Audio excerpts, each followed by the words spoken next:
Hello guys, it's Destiny back with another video, and you're watching the Decimania channel on YouTube. And today we got a long-awaited DVD review for you today.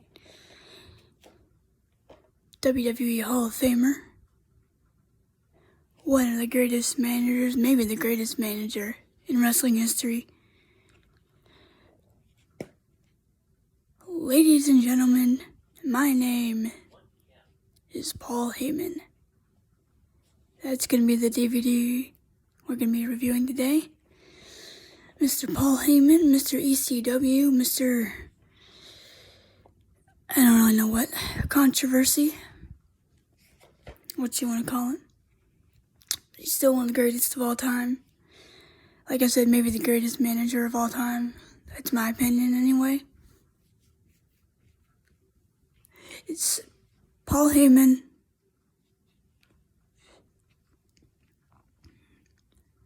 Paul Hayman, Paul Bearer, and James Mitchell.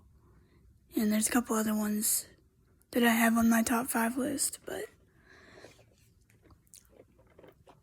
we got a lot to get into. I'm just gonna tell you right now, there are no matches on this except for maybe one.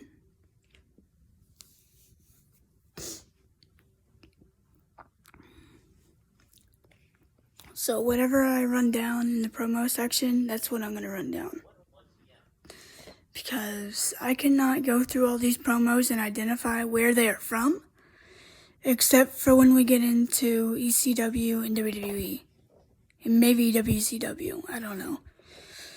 But no, this is not a normal compilation. This is a manager set, not a wrestler set. Yeah, Vince McMahon had some on his DVDs, some matches, but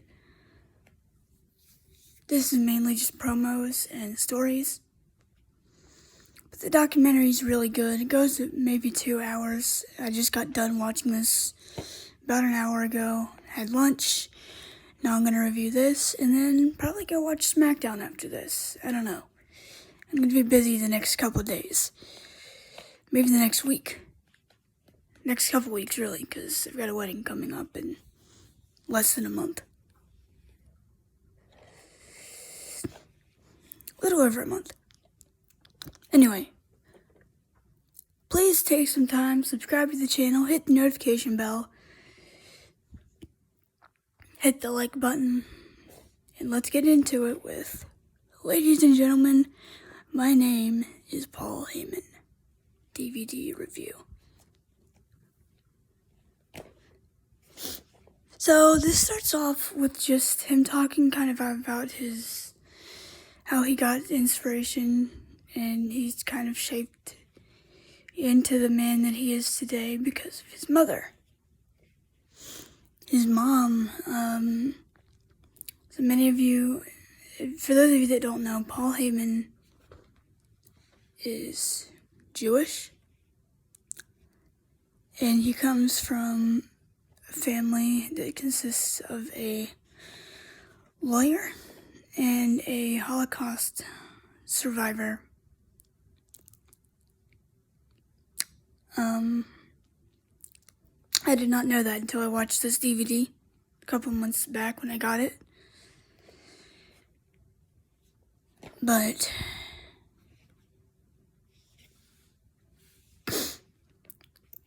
that's where he gets all his inspiration from, is from his mom. He said one day he was selling like movie news thing. I don't know what they were called back then, but he was selling stuff about movies and things until he was 13, and then he started watching wrestling, and he saw superstar Billy Graham. And he took his bar mitzvah money, because you have them when you're 13, when you're Jewish. Sorry. I have a throat thing going on, so not going to be my best work, maybe, but I don't know, who knows, y'all might like it. And he bought himself a camera in a press or a print press thingy. I don't know what they're called exactly, but he started taking pictures and he started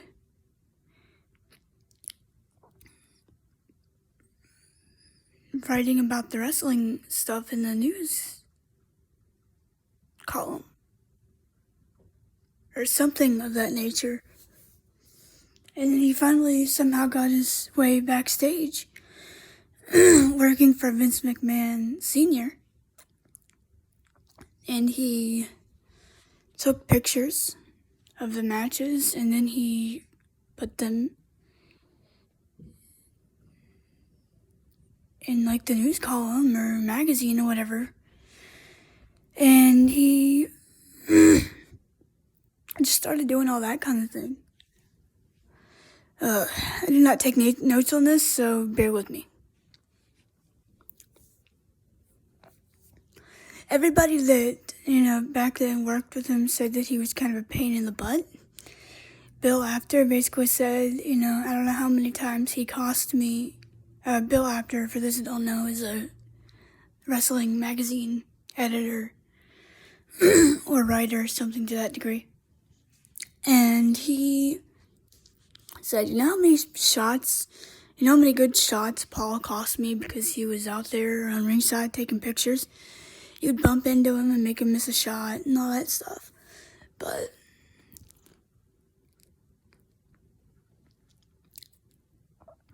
he would hang out. He started hanging out and got backstage and started riding with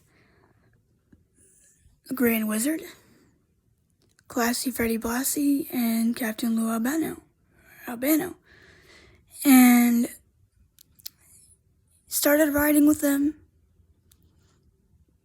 He was riding with some of the greatest managers at the time, and he didn't know it. It was when he started producing matches at Studio 54. He was going to give an award to Ric Flair or something. And if I skipped over anything, I apologize. There's so much on this DVD. He started producing shows and debuted Bam Bam Bigelow, who said, you should be a manager. And Paul said, okay, fine, I'll do it. And went to all these different territories. He went to Florida Championship Wrestling, Jim Crockett.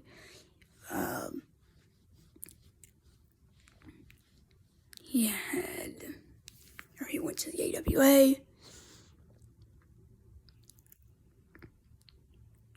And he then starts managing, and he has the big telephone with the long antenna on it, and he starts kind of getting big. Oh, he walks in also before the Studio 54 thing.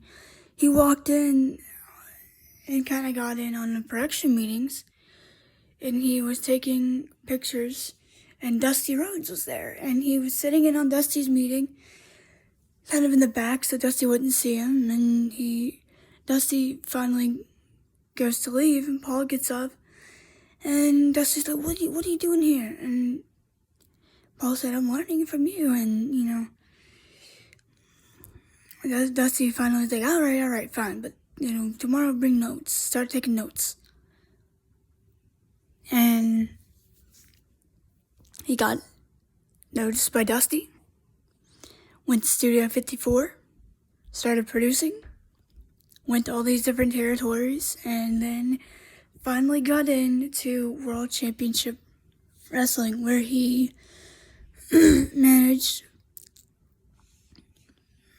the original Midnight Express against Jim Cornette's Midnight Express, and they feuded. And then they got released. So then they put him with a group, the Dangers, or he was with the Samoan Squat team for a while, and they put him with the Dangerous Alliance. He managed Rick Rude, hold on. Trying to think of who all was in this. It was Rick Rude, Arn Anderson, Larry Zbyszko, and Baby Doll, who played the role of, or Medusa, who played the role of Baby Doll. Nicola Roberts, who married into Jake Roberts' family.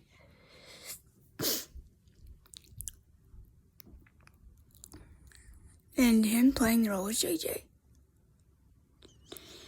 Dillon. And then Paul said, you know what, we're going to need a new star. We're going to need a star of tomorrow. So he picked Stone Cold Steve Austin. He wasn't Stone Cold yet, but he was Stunning Steve, and Paul managed him. He was in Memphis for a while, too, before he went to ECW, or WCW, and feuded with Jerry Lawler, and Austin Idol and Tommy Rich were his people that he managed. And they shaved his head bald in the middle of the ring. They shaved Jerry Lawler's head. Back to WCW, he was fired by Ric Flair. He was brought back in by Jim Crockett Jr., and he took the role of color commentator with Jim Ross. And he credits Jim Ross with giving him a lot of stuff. I'm gonna be here for a while, guys. Frick.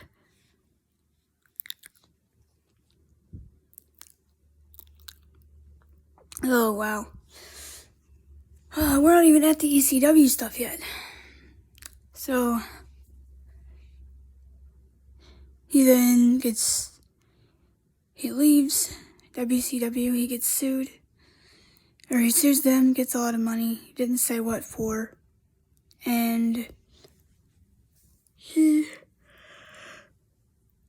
sorry, I'm yawning. He then goes to Eastern Championship Wrestling and works with Todd Gordon, and then Todd kind of gave him the book. And Paul said, okay, things are going to change around here. He also credits Jim Crockett, who cut a promo on him, because at first he said no to the commentary deal. And he cut a promo on Paul saying, you are what you now, or you are now what you used to despise. You complain about what's going wrong in the business, and why can't things be this way, and all this stuff. You can't change the system from the outside. You have to go in within the system and change it yourself. So that's what he did with ECW. That's when you saw all the ECW stuff, like the chairs and the tables and the barbed wire and the thumbtacks and all that stuff. You know, Tommy Dreamer and all them, they credit Paul with their success. And Raven kind of was like, why are these guys believing in what he says? Because he was, pumping him up. Like, oh, you guys are going to be the next big thing. And, Raven kind of was like, what are you telling these guys? By the way, the people that were interviewed for this, let me just run down this list. I'm going to miss some people, but Tommy Dreamer, Rob Van Dam, Raven, Mikey Whipwreck, Mick Foley, Stephanie McMahon, Big Show, Edge, CM Punk, Beth Phoenix, Brock Lesnar, Jim Ross, Bill Apter,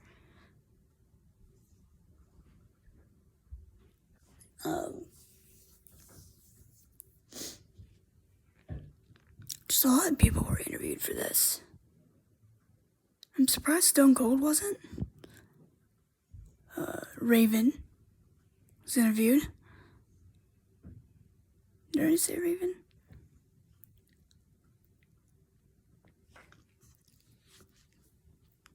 Cocaine to join the video. Say hi, bud. Say hi. He's just like, oh, okay. I'll say hi. I'm gonna go back to sleep now. Ezra's laying here. So then he talks about the ECW getting sued a bunch of times because they used a lot of the music and the stuff that they did, and his dad would bail them out, not because he defended ECW, but because he loved Paul Hayman. He loved his son. And his mom was the merchandise seller for a while, and then he fired her. And he would make wrestlers lie about, people being deceased in their families so they can get discounts on flights and all those things. And there was this conspiracy theory also that Vince was paying ECW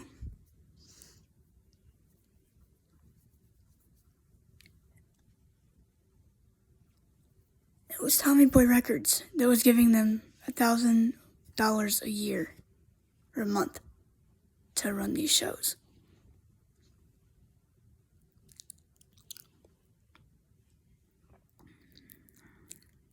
But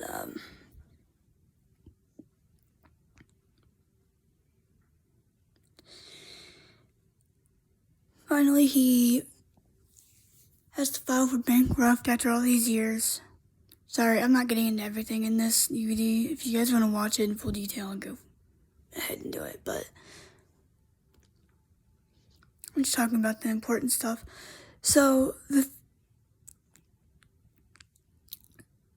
what happened with the Tommy Boy Records paying $1,000 a week, or a month, maybe a week, was that they would get to use, that WWE would get to use Too Cold Scorpio on their show, and they would give $1,000 a month. It was either them or Tommy Boy Records. So, I don't remember what the story was exactly. Sorry.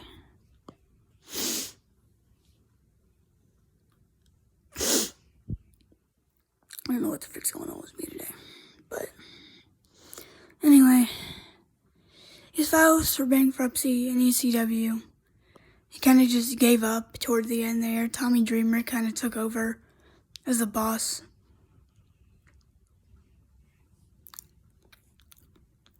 He shows up on Raw, and Dreamer basically tells anybody that was bitter about, what Paul did to them in ECW. He was like, look, you had a good time in your life. You could have left. You had the choice to leave, and you didn't. So just move on from it. And Joey Styles kind of says the same thing, like,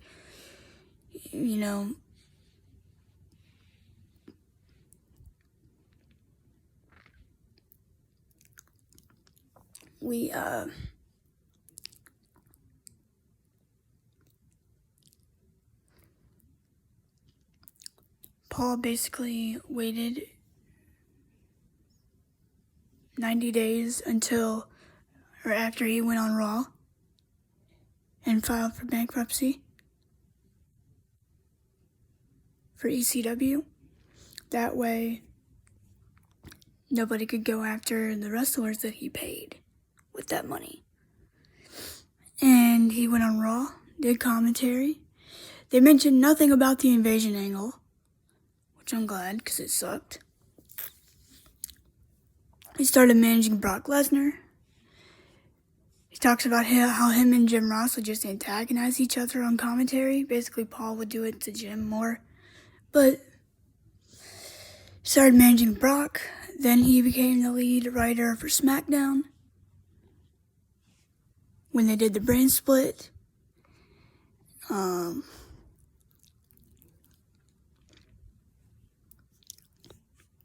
He did all of the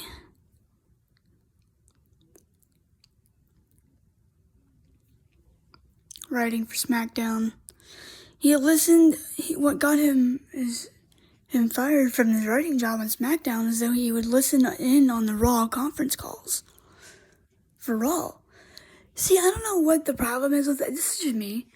I don't know what the problem is. Why are you getting mad at him for listening in on your calls? He's trying to find out what you guys are doing. so he can better his show. Why is that bad? You want competition within your... I don't freaking know. I don't know, Vince. I don't know. But him and Vince would get into screaming matches about ideas that he had. So they suspended him without pay. Stephanie McMahon did. And then they sent him to OVW, where he discovered people like Beth Phoenix and CM Punk, who both talked about, how if it wasn't for Paul Hayman, they wouldn't have been there. And he took CM Punk, put him on the ECW brand. They talk about the relaunch of ECW, which was the end of the line for him. I know I've told the story once, but I'll tell it again. The reason why they had that dispute in December of 2006 at the December to Dismember pay-per-view was because Paul wanted Punk to win the match and eliminate Big Show first. And Vince said, no, we need Bobby Lashley. We want Bobby Lashley to win it. And so Vince got his way, and Lashley ended up winning. Well, the show was also ended too early. And Paul was like, we need to put some more people on here to fill this show. And Vince got mad at him. So Heyman just quit and started pursuing other stuff, he developed the Heyman Hustle thing, and then he wrote a book with Brock Lesnar. I believe it's called Death Clutch. I haven't read it yet. He had children while he was gone from WWE. He also tells this story. Back in the year 2000, I guess, he said that Shane McMahon almost really bought ECW. You remember how the storyline with Vince and Shane, and Shane bought WCW from Vince? Well, guess what? He almost actually really did that with ECW. I think if Shane would have bought it, it might still be here today, or at least it would have lasted longer. But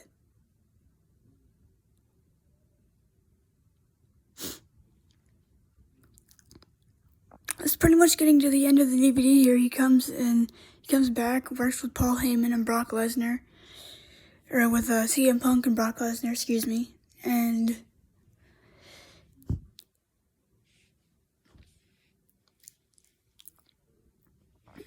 thinks very highly of Renee Young, who is now Renee Paquette in AEW, her real name. And that's pretty much the end of it, and it's a really good documentary. I didn't go over every single thing in the documentary. It's just so freaking long. I would be up here for 2 hours talking about this. So, some of the promos on this DVD, I know a lot of them are from WCW and NWA and all that stuff, Memphis. But the ones I do have written down, or not written down, but off the top of my head, I have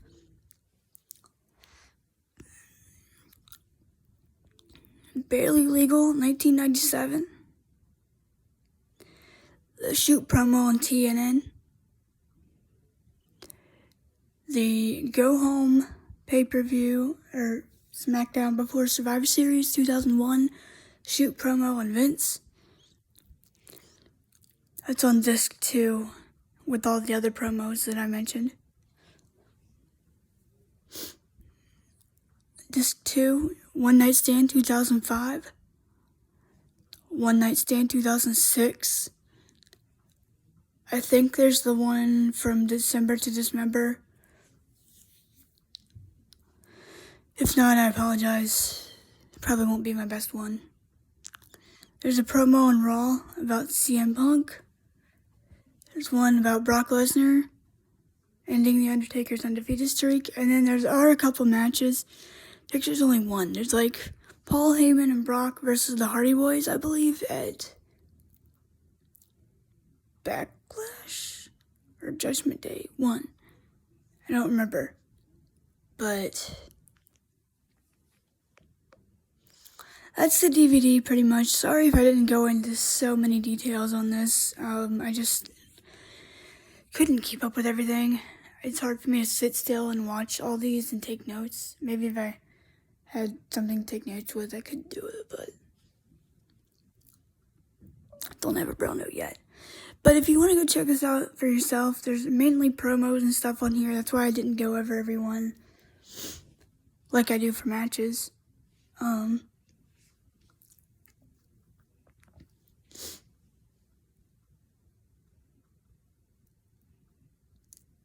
I have a feeling the Jeff Jarrett DVD is going to be freaking fun too. Because it's almost like this, except it actually has matches. But that's the Paul Hayman DVD in a nutshell. That's pretty much what it is. It's a,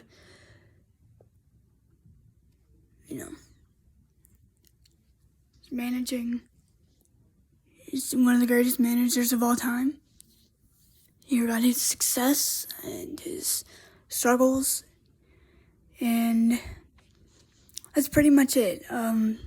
Sorry for not going into so much detail, but if you want to go check it out, if you have the DVD itself, go check it out. There's the DVD cover right there. There's the back of it.